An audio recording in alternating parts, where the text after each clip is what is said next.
Tonight, we are taking a closer look at Georgia's election security as we inch closer and closer to the 2020 elections. Today, we learn Russian hackers targeted all 50 states during the 2016 election.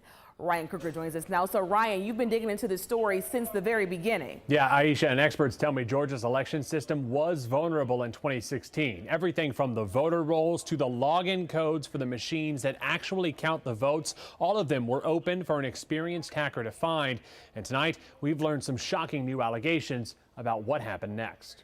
Explosive new accusations against Georgia's election officials coming from the watchdog suing the state. And a new filing in federal court, the group accuses the state of deleting evidence that allegedly showed how easy it was to access Georgia's voting systems. The evidence strongly suggests that the state's amateurish protection of critical election infrastructure placed Georgia's election system at risk, the filing says. And the state defendants now appear to be desperate to cover up the effects of their misfeasance to the point of destroying evidence. Georgia's current Secretary of State calls the allegations completely false. The former Secretary of State and current Governor Brian Kemp didn't respond to requests for comment.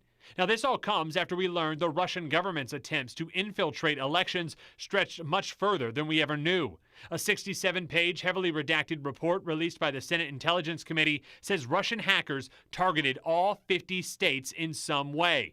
And yet the president calls this a hoax, and Senator McConnell refuses to act. But it goes on to say there's no evidence that any votes were manipulated. The report recommends that states like Georgia go back to old-school paper ballots and get away from the touchscreen technology.